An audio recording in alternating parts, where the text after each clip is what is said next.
सर्दियाँ आ गई हैं, सर्दियों में आप इस तरह मज़ेदार ड्राई फ्रूट का केक बना के खाएं। आपको ये बेकरी का ड्राई फ्रूट केक बहुत पसंद आएगा।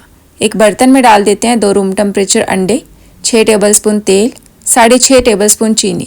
बीटर के साथ 1 मिनट के लिए मिक्स कर दें।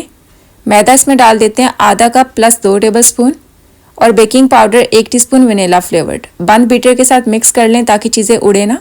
बीटर ऑन करके 1 मिनट के लिए अच्छी तरह से मिक्स कर दें। 18 सेंटीमीटर केक मोल्ड को बटर के साथ ग्रीस करके बेकिंग पेपर सेट करके रखा हुआ है, इसमें ये बैटर डाल देते हैं।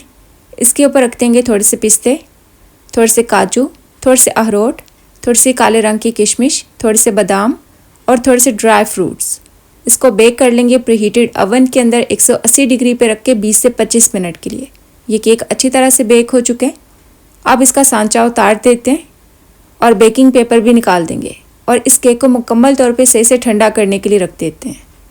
केक का बैक साइड भी दिखा देते हैं। अभी ये हल्का सा गर्म है, बहुत गर्म नहीं है। इस तरह आपका ये केक बहुत ज़्यादा नरम तैयार होगा। केक प्लेट के ऊपर रख देते हैं।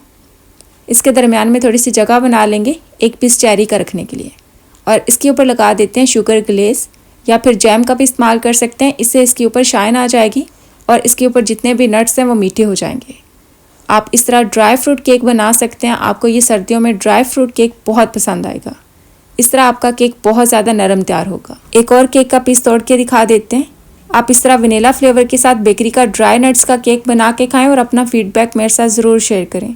आपको ये वनीला फ्लेवर बेकरी केक बहुत पसंद आएगा। अपना ख्याल रखें। अल्लाह हाफिज़।